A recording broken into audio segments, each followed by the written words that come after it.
ಎಲ್ರಿಗೂ ನಮಸ್ಕಾರ. ನನ್ನ ಹೆಸರು ಪ್ರಶಾಂತ್ ನಟನ, ಹಿರುತೆರೆ ಕಿರುತೆರೆಯ ಕಲಾವಿದ. ನೀವೆಲ್ಲರೂ ನನ್ನನ್ನು ನೋಡಿರ್ತೀರಿ ಅಂತ ಭಾವಿಸ್ತೀನಿ. ಇವತ್ತು ಅಂದರೆ 20ನೇ ನವಂಬರ್, ಶ್ರೀ ರೇಣುಕಾ ಯಲ್ಲಮ್ಮ ತಾಯಿ ದೇವಸ್ಥಾನ, ಇಕ್ಲೂರು, ಚಂದಾಪುರ, ಆನೇಕಲ್ ತಾಲೂಕು.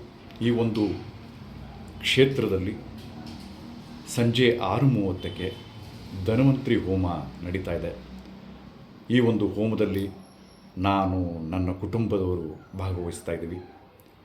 ತಾವೆಲ್ಲರೂ ಭಾಗವಹಿಸಿ ತಾಯಿ ಯಲ್ಲಮ್ಮ ದೇವಿಯ ಕೃಪೆಗೆ ಪಾತ್ರರಾಗಬೇಕು ಅಂತ ನಾನು ವಿನಂತಿಸ್ತೀನಿ. ಬನ್ನಿ, ನೀವು ಸೇರೋಣ. ಈ ಹೋಮವನ್ನು, ಆ ದೇವಿಯನ್ನು ಕಣ್ತುಂಬಿಕೊಳ್ಳೋಣ. Thank you.